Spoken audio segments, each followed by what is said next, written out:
So, ayo, hello Fantastics, it's Mr. Clintastik, and I am here after 3 to 4 minutes of rambling with no audio to restart and discuss my thoughts on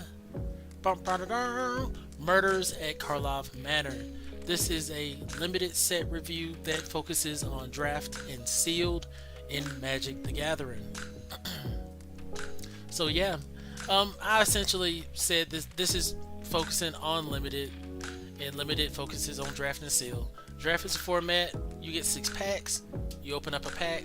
You pick a card that you like, and when everyone picks a card they like, you pass that pack to the right, and so everybody get a new pack from the person that's already open. You do the process again. You pick a card you like. You pass the pack, and you do that until all the packs are empty. It's not necessarily 6 packs. It's like 3 or whatnot, however many is for the event. It's 3 packs. So everyone gets 3 packs. You crack open a pack, pick a card, pass, pass. Sealed, you get all of your cards at once. And sealed is typically, I believe, 6 packs. I think that's what I'm thinking of. And you open all of those packs and you build your deck. And yeah, so it's not like constructed where you have the cards ahead of time. You get to make like a dedicated strategy to a degree. No, it's right on the fly. You build with what you have and go. So yeah, now that that's out of the way, let's start with the blue set review. First, we have Intrude on the Mind, a 5 mana, 3 generic, 2 blue instant. Reveal the top 5 cards of your library and separate them into 2 piles. An opponent chooses one of those piles, put that pile into your hand and the other into your graveyard. Create a 0/0 colorless Thopter artifact creature token with flying, and then put a +1/+1 counter on it for each for each card put into your graveyard this way. I do not like this. I don't like the cards where I have to give the opponent the opportunity to pick or make a decision like that, make 2 piles. I never even make the piles right myself. I feel like this is a very big brain card, and it's not something that I'll be willing to do like in most situations. I'd rather just play a 3 mana, draw 2 cards, rather than a 5 mana, make 2 piles, give them the option to pick this and that. It's too convoluted, so I'll leave that for the big brain players. For me, I don't even put this at a 3. If I'm doing a 1 out of 5 scale, or yeah, I'm still debating. It should be 1 out of 5 or 0 out of 5, because I feel like 1 is still kind of playable. I feel like a 0 is unplayable. Like, do not play this card in your deck. But typically, like with Untapped GG, I think they just go out of a 1 out of 5 system, which may be easier for people to keep up with. Well, I'm gonna try that for now. So I wouldn't even put this at a 3. This is not something that I want to play in most cases. I'm gonna put it at like a 1.5. I don't think it's a complete dud, but it's not great for me. Next, we have Conspiracy Unraveler, 7 mana, 5 generic, 2 blue, creature Sphinx Detective with flying, 6/6. You may collect evidence 10 rather than pay the mana cost for spells that you cast. 7 mana, 6/6 just doesn't come off great to me, even though it has flying. It depends on if the format is slow enough for this to really hit the board, and even if it does, do you really want to exile 10 mana worth of spells from your graveyard? We even have that to do to cast a spell that you could just play from hand. So unfortunately, Conspiracy Unraveler, I feel like some people could play it. I don't think it's completely unplayable, which that's why I gotta see like 1 is. So I think I'll put this at like a 2, and I may upgrade Intrude on the Mind to a 2. I don't think they're completely unplayable cards. I just think for the mana cost and for the ability, they're overcosted for a format like Limited. Alright, next we have Reenact the Crime, 4 mana instant, 1 generic, 3 blue.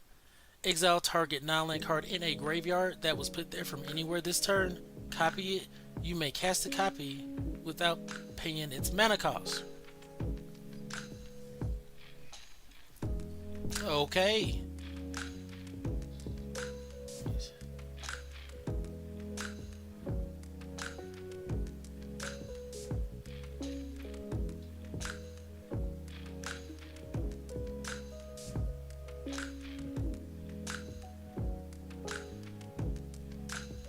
Alright.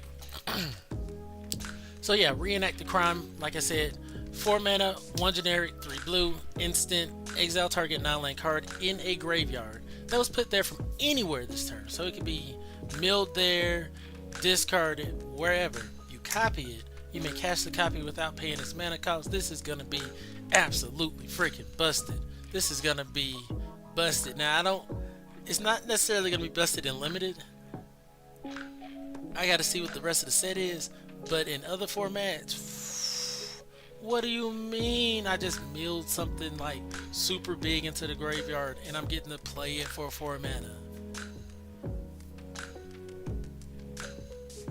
And it's from target non-land card in a graveyard? So you're telling me there's a chance I might drop your boy and then copy it from your graveyard and play it back? I'm getting ahead of myself. Reenact the crime for limited is not that great. It's along the lines of the previous 2 cards in blue. Cool. They're really cool cards, but in limited, you're trying to get your opponent to 0. That is the goal. That is the goal. That's what we're trying to do. So in limited, I think this is probably a 2. I think people can try it out, see if they like it, but I don't think this is the card that's going to necessarily win you games unless you're big brain, and maybe that's what they're trying to say with blue. Like, you got to be pretty smart to pull these off in limited to me. Now, compared to white in this set, no brainers. Like, it took what? 1, 2, 3, 4. It took 5 cards off top for I'm like, I don't think this is something I really want to say is even a 3. You know, but the first 3 cards are mid in blue for limited. So right now, white is winning for limited, especially in their mythic and rare slots. Let's see what the rest has going. Coveted Falcon, 3 mana, 1 generic, 2 blue, artifact, creature, bird. Flying, whenever it attacks, gain control of target permanent you own but don't control. You can disguise it for 2. No, you can flip it. Wait.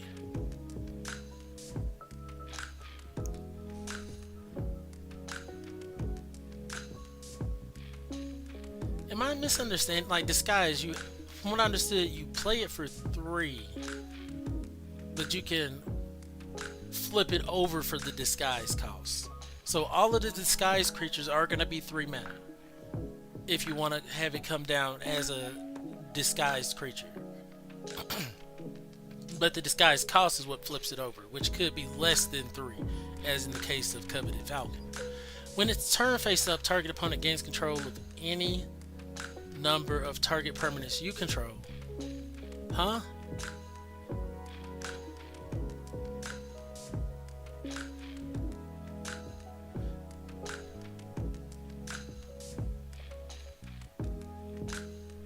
What?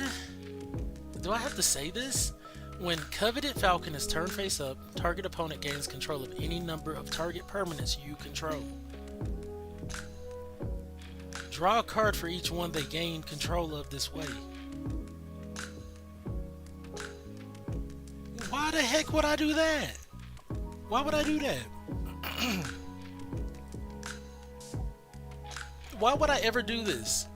Someone please explain to me. Why would I ever want my opponent to have the opportunity to gain control of my permanents based off of me flipping my own creature over? Just so I can draw cards. Oh, I heard the like or the follow. Thank you, whoever that is. I can't see it on the screen right now. But I'll give you a shout out in a moment. But yeah, no, I'm not a fan. Coveted Falcon is, it's kind of like a 3 mana 1/4 in blue with flying. Cool, you know. The upside, you gain control of target permanent you own but don't. Cool, I guess. It's like, why would they be controlling my stuff anyway? Then I can run it out as a 3 and then have the opportunity to, you know, my disguise, I'm popping out. But when I pop out, you get to take my things? Bruh. The fact that that's on the card is upsetting me. That is upsetting me. A 3 mana 1/4, it's fine. It's fine, but it's not exciting. And I think that's really the only thing that is Going for this card, I think it's like a 2.5, just being a 3-mana 1/4. But at the moment, this is the fact that this text is even on the card. I'm like, get this out of my face. Sheesh. Sheesh. Anyway, Case of the Ransacked Lab. 3-mana enchantment case. Instant and sorceries you cast cost 1 less to cast. Okay, cool. To solve, you've cast 4 or more instants and sorcery spells this turn. Okay. And solved, whenever you cast an instant or sorcery, draw a card.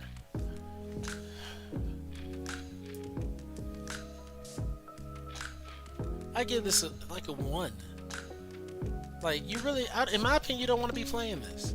The first ability on this case, you reduce your instants and sorceries, but you want to be playing creatures, in my opinion. And to solve, you've cast 4 or more instants and sorceries this turn. Limited, you're only running 40 cards. You know, and if you're running 40 cards, you're running like what? Anywhere from 12 to 17, 18 creatures. You're not running that many instants and sorceries anyways in a typical limited deck. And then it's not even, if the last part said copy that spell, cool. I can respect that. But whenever you cast an instant or sorcery, draw a card. Don't play this. I could be wrong, and we'll see if someone plays this against me and just wreck my face because of this card. I'll take my words back. But right now, I have to give this probably one of the first cards I have to give a straight up 1 to. Like, not playable, my guy. Anyway, next we have Forensic Gadgeteer, 3-mana creature. Vildalkin Artificer Detective. Whenever you cast an artifact spell, investigate. That's real nice. That's real nice. Activated abilities of artifacts you control cost 1 less to activate. Okay. This effect can't reduce the mana in that cost to less than 1 mana. So it can't reduce it to 0. So it's always going to be at least 1 mana. And I think that clause is great. It's a 3-mana 2/3 creature.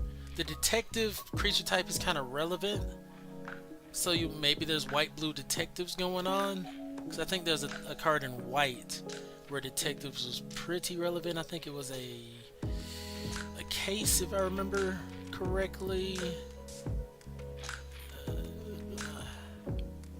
Should have had my notes out. Let's see. Yes, Case of the Pilfered Proof. When a detective ETBs under your control, and whenever a detective you control is turned face up, put a 1/1 counter on it. So maybe white-blue detectives could be a thing. And this gives clue tokens. Yeah. Just kind of trying to keep in mind the different cards we've already went over, see if anything kind of pairs well with each other for the limited set. But yeah, I like this. Whenever you cast an artifact spell, investigate. Now, depending on how many artifacts we find relevant, it's gonna like gauge how strong this card is. A 3-mana 2/3. Honestly, I'd prefer to have a 3-mana 3/3. It could be a flyer. This isn't something that I'm gonna want to necessarily jam in every deck. I don't think it's unplayable, because it's a creature, you know, that you can attack with, maybe win a game or 2 or something. So I'm gonna give it like a 2.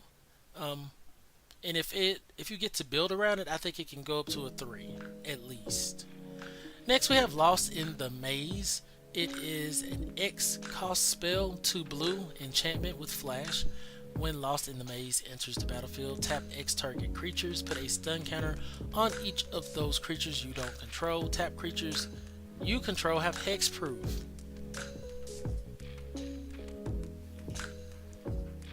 Now this is solid.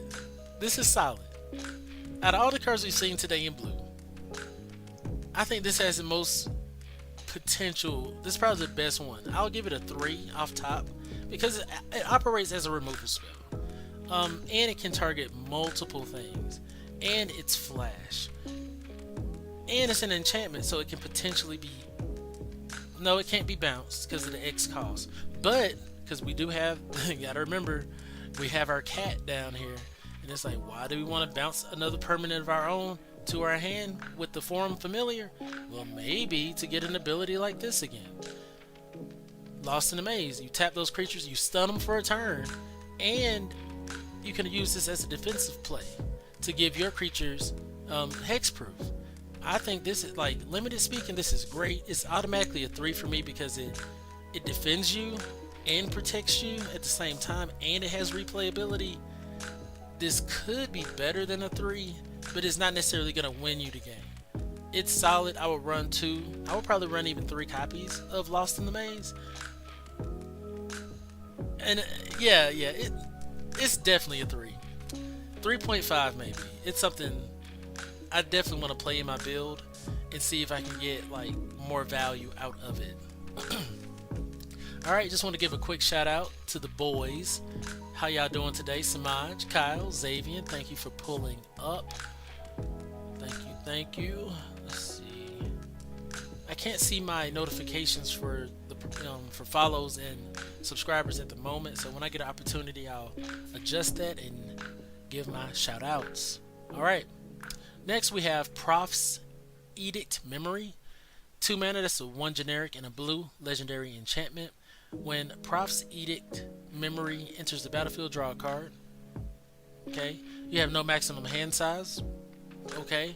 At the beginning of combat on your turn, if you've drawn more than 1 card this turn, put X 1/1 counters on target creature you control, where X is the number of cards you've drawn this turn -1. So much text. So it's a 2 mana, draw 1 card. No maximum hand size. Okay, I guess. And then if you pair it with other draw spells, if you happen to draw cards yourself or whatnot, you get to put 1/1 counters on target creature.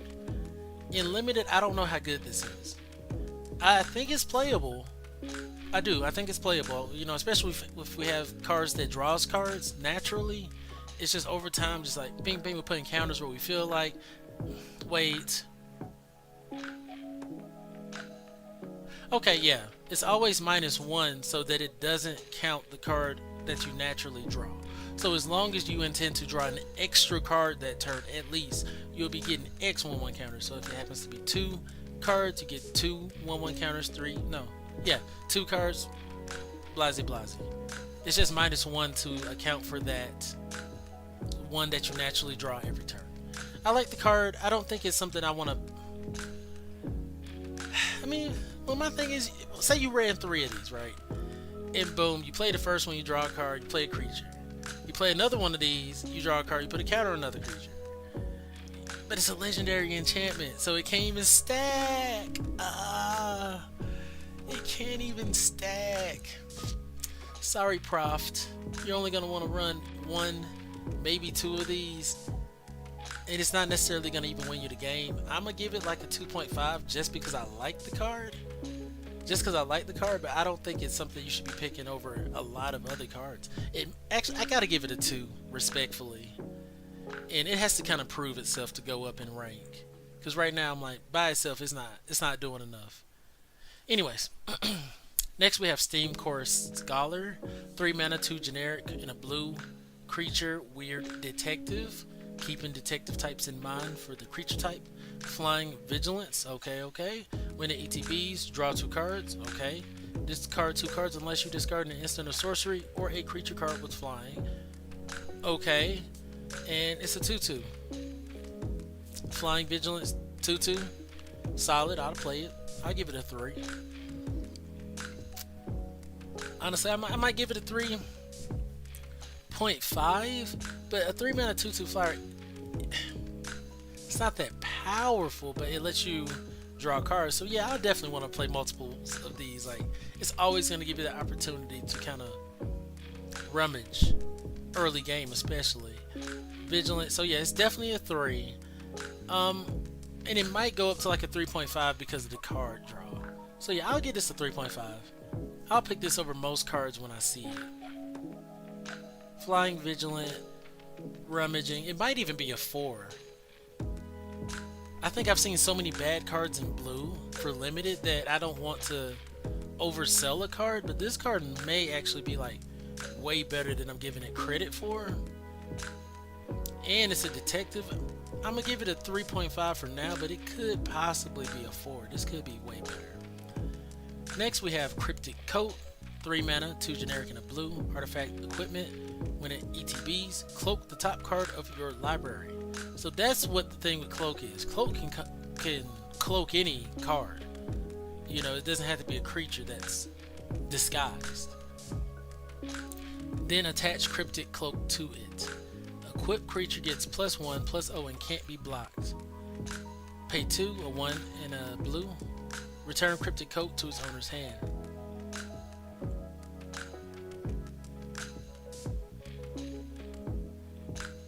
Okay.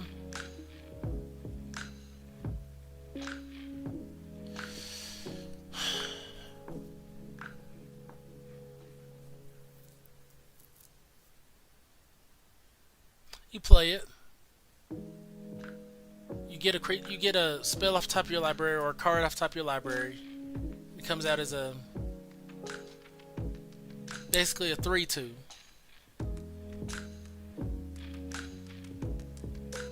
Then you can pay 2 to do this again. So for 2 mana, you're able to disguise the top of your library as a cloak, essentially, and make it a little bit beefier,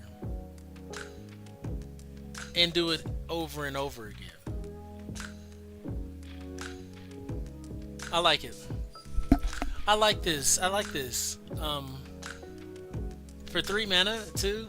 So typically when you disguise something, it's 3 mana to put it on the board face down.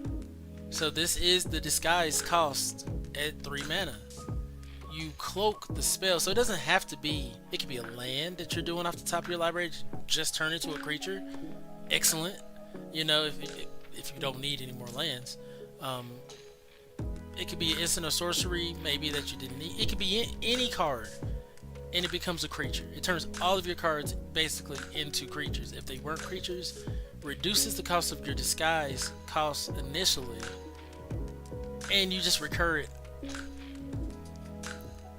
I think this might be like a 4. Like these two right here, this is not bad. If we have some good graveyard cards for Scholar, I know it won't be bad. Cryptic Coat, I gotta give it a 4. I think this is, I'm not gonna say it's necessarily better than Scholar, but it is.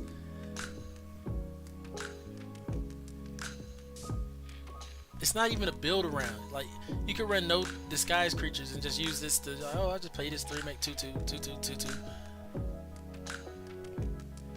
I'm gonna give it a 3.5 because, like I said, I don't think it's better than Scholar, but I think it's really, really good. And as I get to see them at work or in play, or get to play them myself, I can see them going up to a 4. I don't see these kind of going down in value for me.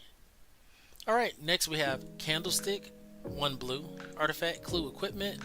Equipped creature gets +1/+1 and has whenever this creature attacks. Surveil 2.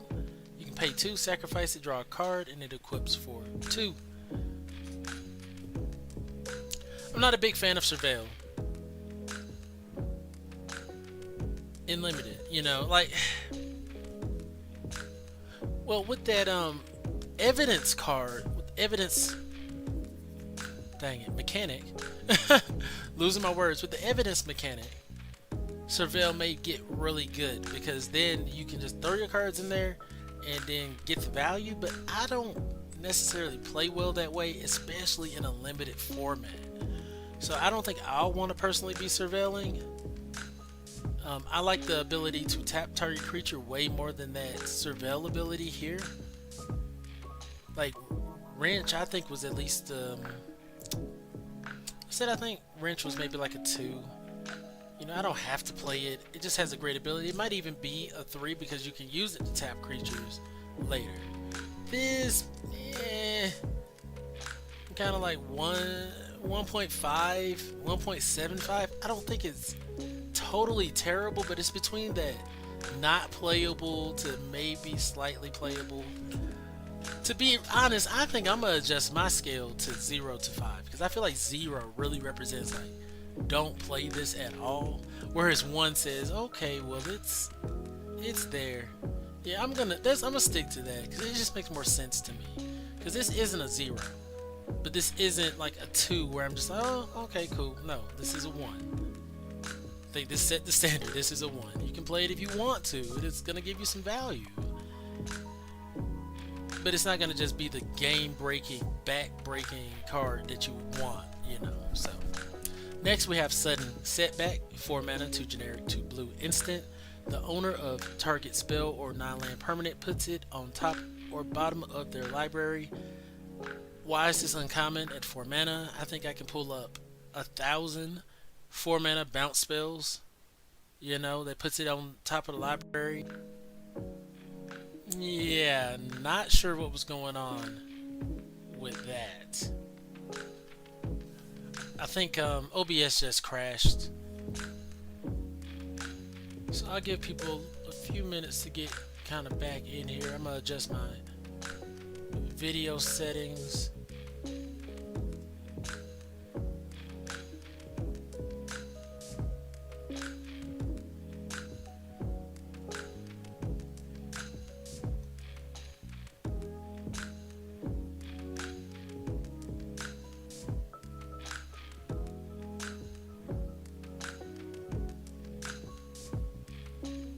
Okay. For sure, for sure. Welcome back, welcome back. Yeah, OBS just crashed on us, but you know, we're still gonna be great in here. I'm still gonna review the set and whatnot. But yeah, I guess the MTG guys did not appreciate what I had to say about Sudden Setback. It's an okay spell, but for 4 mana, I want to blow that up. I want to exile something. I want to get it out of the game completely. White does it. White just gets it out of the game. Black can get it out the game, can exile it. Green not so much, blue not so much, you know. But white and black can do it, and red not so much. But those other colors are gonna let you do these things for way cheaper. I think green's gonna give you like a 2 mana fight spell. You know, red's gonna give you a 1 mana deal 2 to 3 damage spell. And blue even has just bounce a creature for 1 to 2 mana. So Sudden Setback for me is just looking really bad here. For the mana cost, I think it's a respectable card. I don't think it's a 0. I think it's a 1 though, in the context of you want other removal spells other than Sudden Setback. You don't want to just give them, like, even if they're just redrawing the card, it's like, well, they still get to play it again. And in the instance of, oh, well, that card is actually like a great card to replay. It has a great ETB. You don't want to do that again. So I'm going to put Sudden Setback at a 1 based off of our new 0 to 5 number scaling. And I'm going to say you can play it if you want. It's not unplayable, but it's not great. Next we have Furtive Courier, 3 mana, 2 generic and a blue, creature Merfolk Advisor. Furtive Courier can't be blocked as long as you've sacrificed an artifact this turn. So you can sacrifice your clue tokens. Uh-oh. Let's see.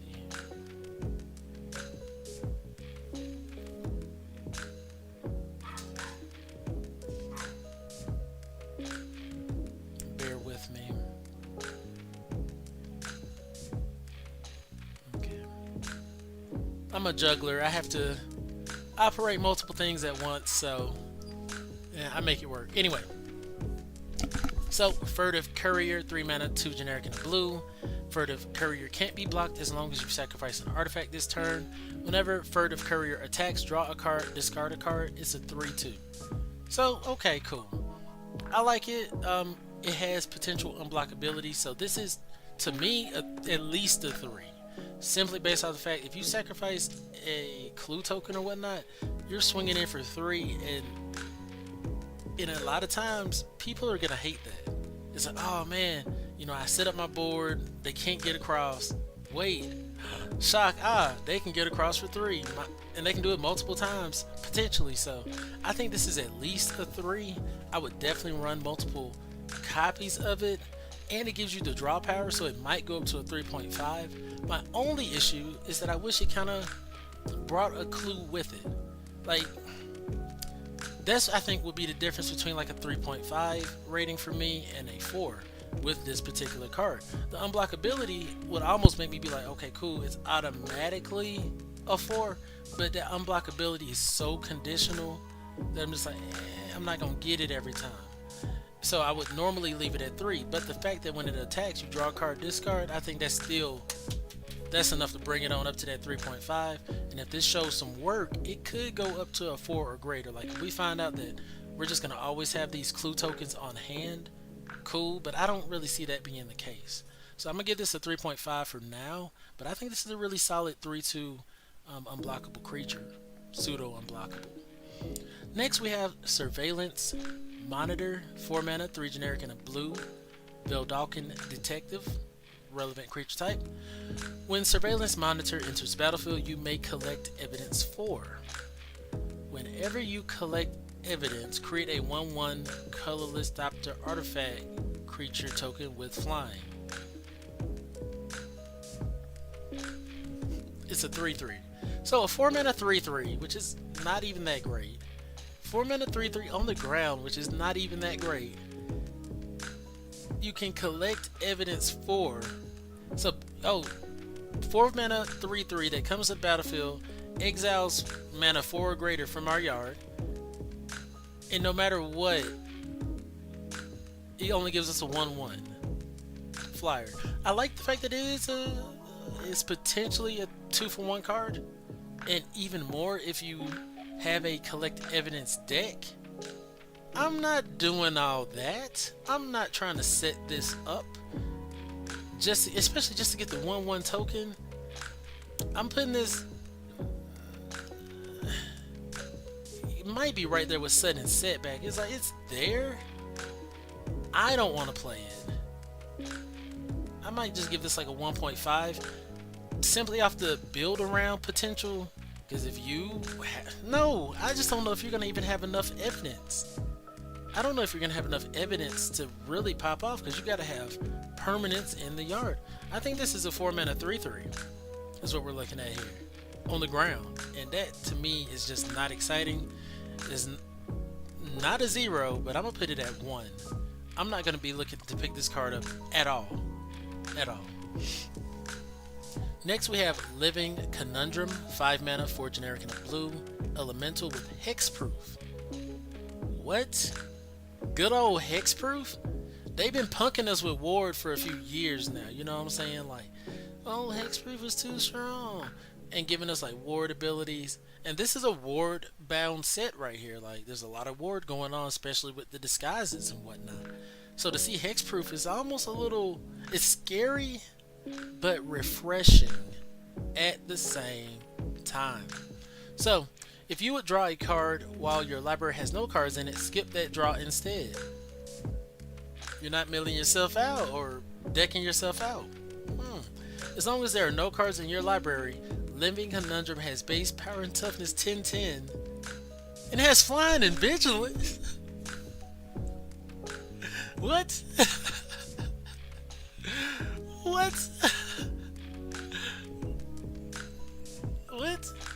So a 5 mana 2/5 flyer isn't nothing to write home about until you give it hexproof. Okay, and then you give it the ability in limited, especially. We're only required to run 40 cards. So if we're able to stall you out and we get down to 0 cards in the library, we have a 10/10 flying vigilance hexproof. And that's not impossible to make happen. As we talked about with the Surveil card, if that's something you're trying to really pull off, you know, Candlestick can go from a 1 to a potential 2. You know, you want to have those cards in the yard for a creature like Living Conundrum. Granted, it's a 5 mana card. I would probably run 2, maybe 3 if I knew this was my top end. If I knew this was my top end, my goal, because they're not going to be able to really like blast past it in a lot of situations at a 2/5. They're not going to be able to just remove it off the board with an instant of sorcery unless I have to sacrifice it. So if I'm building around this, because this is instantly a 3 for me, even at 5 mana. I would definitely run at least 3, 4. I would run as many of these as I could and kind of just try to stay alive, because you're gonna have a board of hexproof blockers that have so much in-game value for you. You start drawing cards and whatnot. Yeah, I'll have to see it at work. I'm gonna give it a 4. I think this is a game-winning card right here. Like, even if you just drop it as a 2/5 on the ground, hexproofer, you start equipping it with certain things. Say there's something that gives us lifelink. I don't know if I remember seeing one of those, but any kind of modification to this card is just going to be great value. I'm going to give it a 4 for now. If I see that the mana cost is too expensive for the set, I will reduce it to a 3, because that's really where I'm leaning towards. But the hexproof is just like, we don't see that too often. So yeah, I'm going to give that a 4 for now. It's one of the better blue cards I've seen. Next we have Agency Outfitter. It's 6 mana, 4 generic, 2 blue, Sphinx Detective. Flying. When it enters the battlefield, you may search your library, you may search your graveyard, hand, and or library for a card named Magnifying Glass and or a card named Thinking Cap and put them onto the battlefield. If you search your library this way, shuffle. Huh.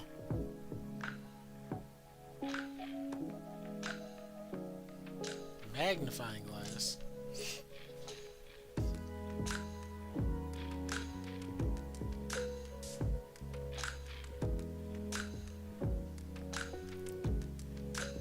Okay, it's an artifact. Colorless.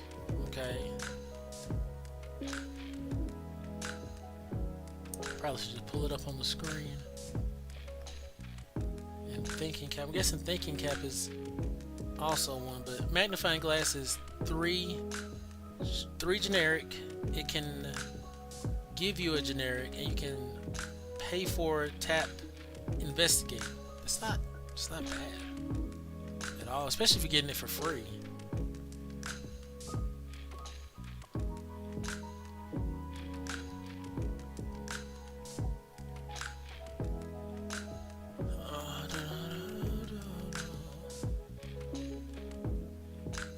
Thinking Cap is a 1 generic artifact. Equipped creature gets +1/+2. Equipped detective for 1. Equipped creature for 3. These are both great. Yeah, my ratings are based on draft and sealed. Yeah, they're only based on draft and sealed. If they want ratings for other formats, like what I would think for Commander or Constructed, I would really have to sit back and see. But I don't know if this season I'm going to be doing much Constructed. I feel like I'm going to be doing a lot of draft. So yeah, Magnifying Glass ramps you and lets you draw cards through the Investigate feature.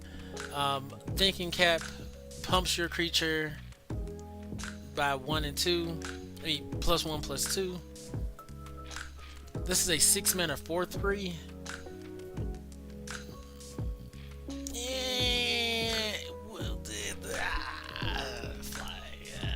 I gotta give this a 2. The mana cost is too expensive. It's only a 4/3. It's easily removable. Even if you get those 2 artifacts out of your deck, the thing is, you probably already played them. It's only 40 cards, and you're probably not going to have too many multiple copies. And even if you did, are you only running those multiple copies for this guy? They're not winning you the game. I like the fact that it's a 4/3 flyer, but at 6 mana, that's really, really tough. It's not something I'm going to want to run like multiple copies of because of the mana cost especially. So I can't put it at 3. I got to put it at 2. And honestly, if I don't see this on the board too often, it's going to fall down to a 1 or maybe even a 0 just simply off the mana cost alone. I'll have to really see this pick up some games and do better than the 2 rating I'm giving it now, but we shall see. Next we have Eliminate the Impossible, 2 mana, 1 generic and a blue instant. Investigate. Creatures your opponents control get -2/0 until end of turn. If any of them are suspected, they are no longer suspected. I like that. That's hot. That is hot. Okay. So it's not something I'm gonna say, yeah, I gotta have like 2-3 copies of this yet. I gotta see how many suspect creatures that really enters the battlefield. Like, if suspect is an issue, because menace is a problem, and to give it to any creature is like, oh no. So this lets you create a clue, which generates an artifact. It gives you a way to sack artifacts for the creature we talked about earlier, where if you sack an artifact, it gets unblockable. This gives your creature -2/0, so you have potential to win in combat all of a sudden because it does it to all the creatures. And if they happen to have suspected creatures and think they're going to get menaced through, you take that away, all at the cost of 2 smooth blue mana. I feel like this is one of the cards they would have put out before, and they would have just said investigate. That's it. That's it. That's all it would have said. It would have been like investigate. But they're like, no, we're gonna do a few things. I think this is quite powerful, actually.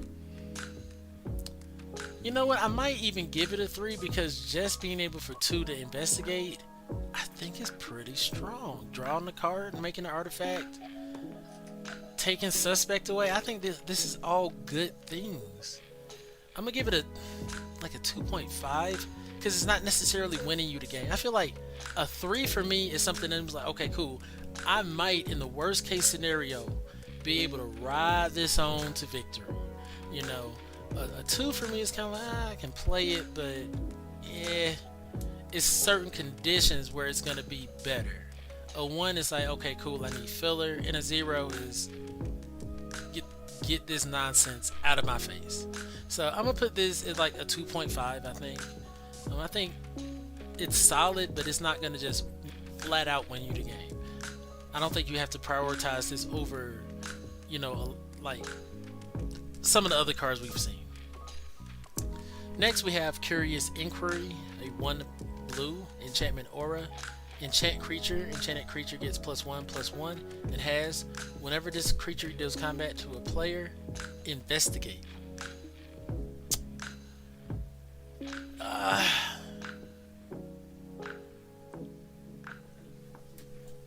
I don't think this is unplayable. I don't think this is overly exciting either, though. You know, you jam it on your flyer, you're investigating every turn, it's going to give you great value, especially at 1 mana. I can see this being a 2, but it's going to be taking up a slot where you could be playing a creature or a removal spell. You know, so maybe it's like a 1.5. It's between that 1 and 2 range. Can't put it at 0. I think it can be played, but it's not overly exciting. Forensic Researcher, 3 mana, 2 generic and a blue, creature merfolk detective. You can tap it, untap another target permanent you control, so you can use it for ramping. Okay. And then you can tap it, collect evidence 3, tap target creature you don't control. So 1/3. Collect evidence is going to be not, in my opinion, not easy to always pull off. You're not always going to have those permanents in the yard, and you are going to have to utilize those resources for one-time use. I like to untap another target permanent you control. Like I said, you could do that for ramp.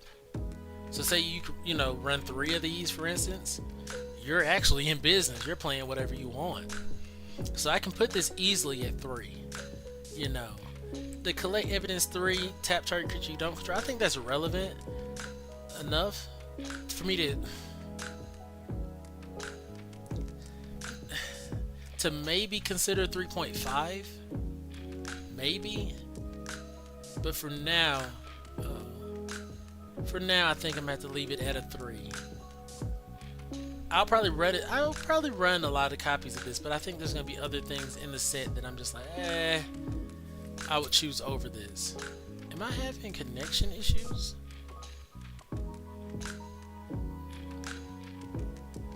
Let's see if that's the case. Am I having...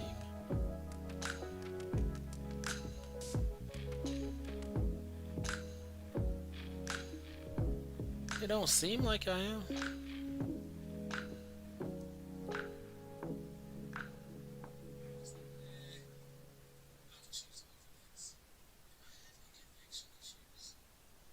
Okay. No, it looks like I'm good. Forensic Researcher, though. Yeah. 3 for me on the rating scale. Could be a 3.5 potentially. I gotta see how well evidence works. This is a new mechanic for me. So if evidence turns out to be really easy to pop off, this easily goes to 3.5.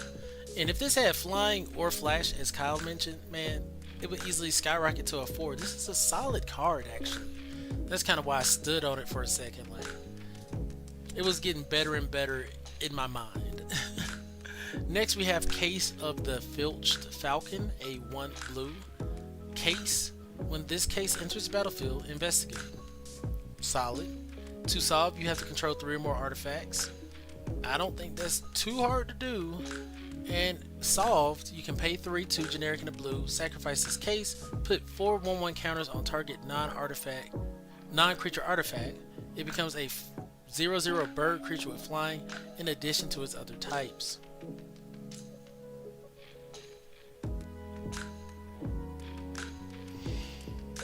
I love this. Is this a sleeper? Is this a sleeper? Or does everybody know how good this is? And in addition to that, you could do it.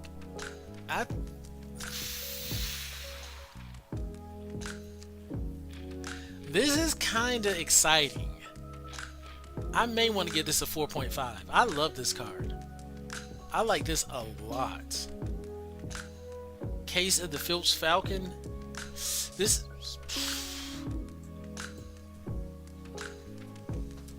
a 4/4 turn 3. Potentially now. You gotta solve your case to make it happen, but I give this a 4.5. And honestly, it could be a 5. Because it's just, it makes a flyer, it makes artifacts, it draws you cards. It's only 1 mana. It's only 1 mana, and it's an enchantment. So it's potentially, if you want to bounce it or something like that, I'm gonna give it a 4.5 for now, just off of hype alone. And if I play it and I love it, and it's something I see that I'm picking up every time, I'll put it at 5. It's great. It's great. Next, we have Burden of Proof, 2 mana, 1 generic and a blue. Aura, enchantment, flash, enchant creature. Enchanted creature gets +2/+2 as long as it's a detective you control. Otherwise, it has base power and toughness 1/1 and can't block detectives. Okay, so if you're able to make your little detective build pop, you know, dope. You can run this, pump it by 2, or you can run this as a kind of like a curse type deal, you know, and make their non-detective a 1/1. Pseudo removal, I'm gonna put it at 2. Not overly excited about it. I think we're gonna see it. I think people are gonna turn your big guys that aren't detectives into 1/1s and trade in combat or beat you in combat. But I'm not always gonna be on the lookout for that. Next, we have Mistway Spy, 1 blue, Merfolk Detective, flying 1/1 with disguise. When it's turn face up, until end of turn, whenever a creature you control does combat to a player, investigate. 1 mana, 1/1 flyer. I think it's solid. Something, you know, 3. Well, I'd rate it at a 3. Totally playable. You can play it at 4/3 mana to make it a 2/2. When it's turn face up, your creatures kind of get this generate clue tokens ability for dealing combat damage. I think this is fine. Mana cost is fine. Flying's fine. 1/1 isn't the greatest. It'd be great if it was 1/2. But yeah, I'd run this. Now if the format is too strong, for instance, like, and you find out the 1/1 just isn't up to snuff, it could probably fall down to a 2. Because the 1/1 flyer is just not that strong. But if it's able to get you some draw value off of clue tokens, it could be better than a 3. We'll have to see. Next, we have Cold Case Cracker.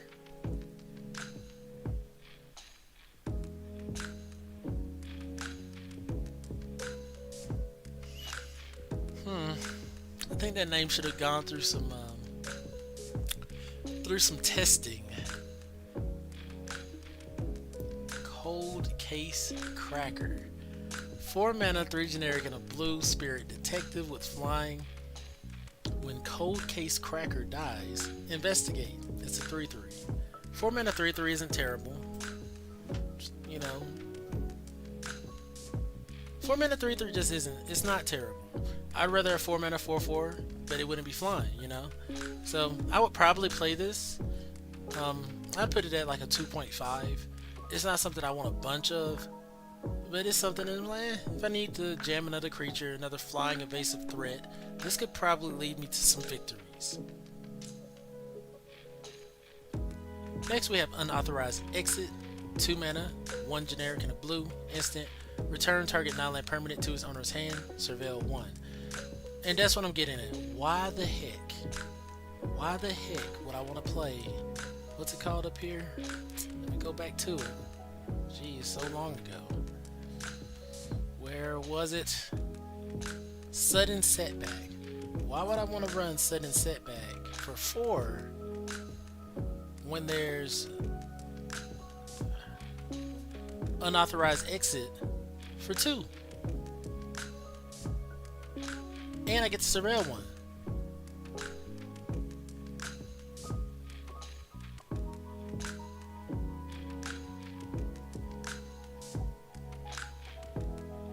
So yeah, I think this is like a 2.5 still.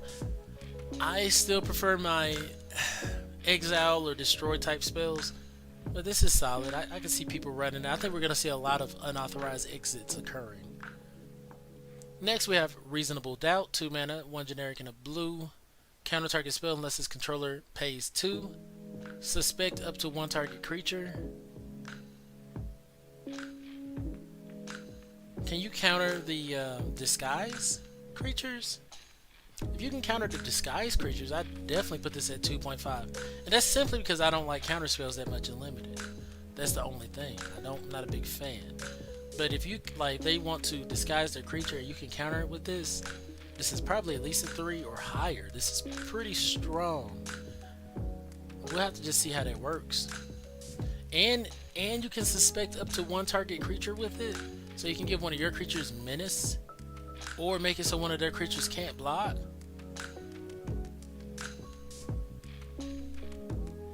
This is actually kind of scary. I'm gonna put this at a 3. You know, I think people will run 4 of these and be totally happy.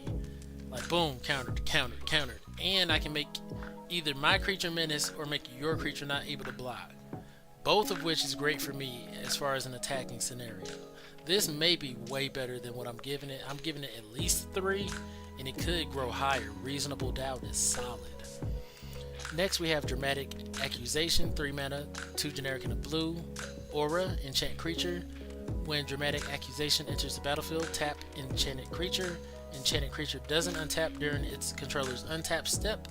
You can pay 2 blue, shuffle enchanted creature into its owner's library. Kind of like that, you know. It's not exile. It's overcosted, especially for blue. Well, it's overcosted in general, but it's almost like exile.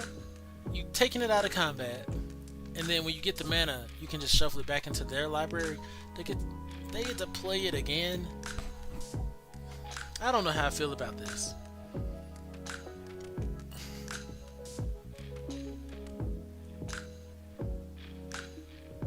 I kind of feel like it's a 3. I feel like you gonna tap them down. It's not my favorite way to deal with creatures, but for 3 mana, it's not too bad. I'm between a 2.5 and a 3 on Dramatic Accusation. I'll have to just see how it plays out. Next, we have Faithlight. 2 mana, 1 generic and a blue. Flash Aura. Enchant creature. When Faithlight enters the battlefield, enchanted creature gains hexproof until end of turn. Enchanted creature gets +1/+0 and has flying. Okay, I'm gonna instantly just give this like a 2 to a 2.5 because it's not gonna win you the game necessarily, but it's a great support spell. Fizzles out their removal and give you some evasion as well. I think that's solid. Next we have Bubble Smuggler. 2 mana, 1 generic and a blue. Creature octopus fish. You can run it out with disguise, and when it's turn face up, put 4/1/1 counters on it. 2 mana, 2/1 that you can disguise 6 or take off the disguise. I don't know how we're gonna say this, but you flip it over, it gets 4/1/1 counters. Not bad. but for 6 mana, that's tough. So you can play this on turn 2 as a 2/1. You can play it on turn 3 as a 2/2 with Ward, that you have to wait till turn 6 to flip over to be a 6/5 on turn 6. Maybe that's good. In most instances, I see myself just having a 2/1 that gets beat out by a 1/1. I don't know if I'm gonna like that, but we'll see. I don't think it's a bad card. I'm gonna give it a 2 to like 2.75. And if it's any good, I'd bump it up to 3. But right now, it's not impressing me. 6 mana is way too much. Exit Specialist, 2 mana, 1 generic and a blue, creature, human detective.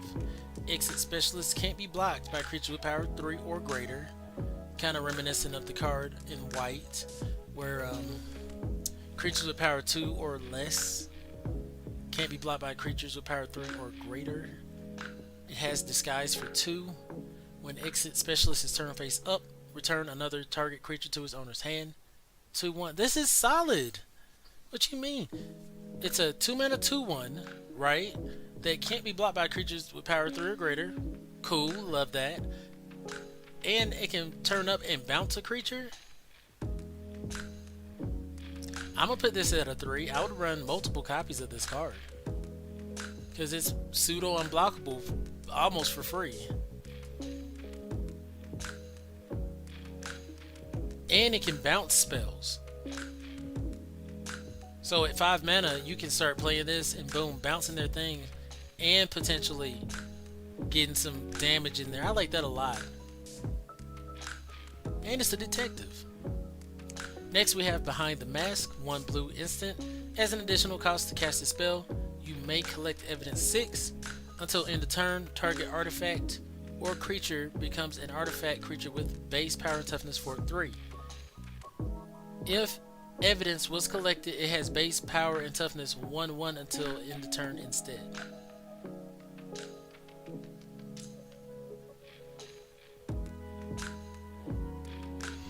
Another like combat trick to give you some value, you can make a 4/3, or you can make their creature weaker by collecting evidence. Collecting evidence is not proving or showing me to be like really good. To me, it's a little overcosted so far, and the value really just isn't there. Granted, you know, you can turn the creature to a 1/1. This is only until end of turn. It's not even permanent. So I don't know how much I like this. I don't think it's unplayable. I think it's actually really good. You can turn one of your clues into a 4/3 all of a sudden. That is gonna freaking hurt. And once again, you can potentially turn their big guy into a 1/1 guy by collecting the evidence. So I think this is a decent card. I'm gonna put it at like a 2.5. I just had to interject that I'm not a big fan so far of the collect evidence mechanic. Project Inspector, 3 mana, 2 generic and a blue, human detective. When Projector Inspector or another detective enters the battlefield under your control, and whenever a detective you control is turned face up, you may draw a card. If you do, discard a card. 3 mana, 3/2. Lets you rummage. Solid. I'd give it a 2.5. It's not overly great. Doesn't have any kind of evasion. No flying, no menace. We have ways to give things menace, but it just gives you kind of like that rummage ability. That can help you find the things you need early game or even late game. Jaded Analyst. It looks like that one actor. Could not think of his name. When I do, I'm gonna make a meme. 2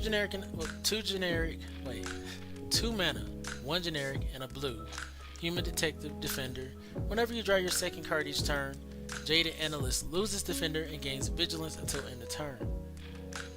2 mana, 3/2 Defender. It's solid, but I want things that's kind of like, I don't have to trigger to make it able to attack. And on top of that, this doesn't have any kind of evasion. I'll give it a 2. I think I'm gonna see it a lot, but I don't think it's something I'm gonna want to play too heavy, except in the right deck. Crime Stopper Sprite, 3 mana, 2 generic and a blue, Fairy Detective. As an additional cost to cast a spell, you may collect evidence 6. Has flying. Whenever it ETBs, tap target creature. If evidence was collected, put a stun counter on it. It's a 2/2. Once again, I'm just not too big a fan of the collect evidence cost. So I have to exile mana cost 6 or more from my graveyard to be able to tap a creature for a turn. Like 3 mana 2/2 flyer, I'll rate this at a 3. The collect evidence ability, I will bump it up to like a 3.25. I don't know how relevant it's gonna be. I just don't know.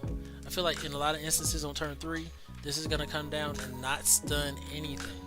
And I think that's where you're gonna get your value out of a card like Crime Stopper Sprite, is to tap them down for a turn and leave them tapped. So I'm gonna put it at a 3.25. I think it's better than your average 3 mana 2/2 flyer, but only by a slight amount. Next we have Hotshot Investigators. It's 6 mana. Veldalkin Detective. When Hotshot Investigator enters the battlefield, return up to one other target creature to its owner's hand. If you controlled it, investigate. 6 mana 4/4. That bounces. I'm gonna put this at a 1. This is so overcosted.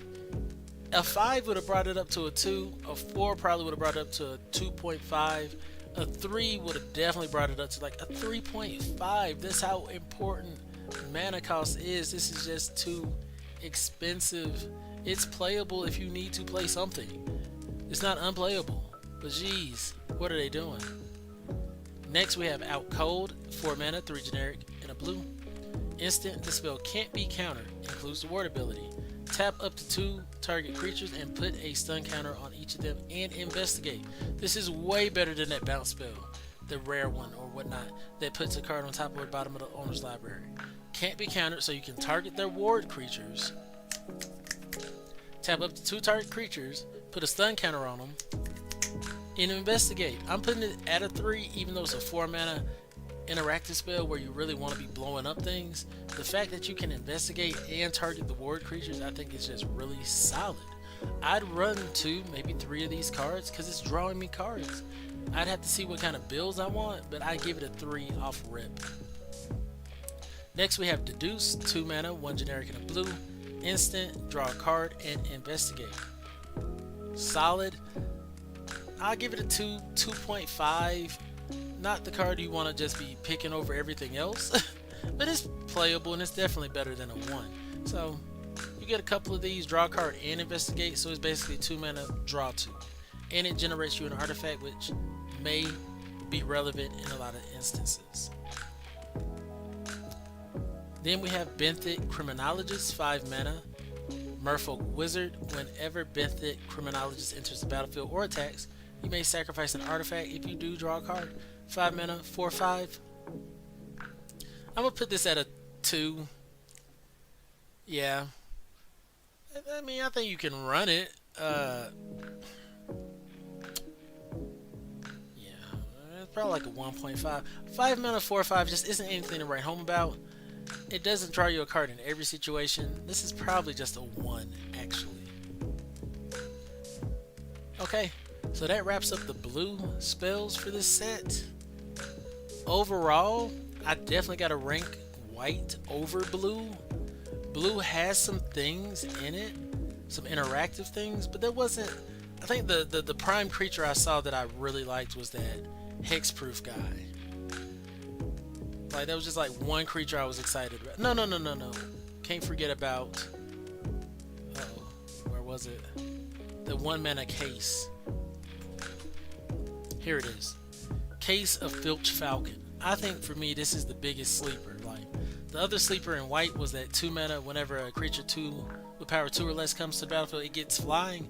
I think that's probably one of the sleepers for white. I think this is a sleeper for blue. I'll run as many of these as I can. I think this is a great card, Case of the Filch Falcon. But other than that, blue seemed very underpowered to me in comparison.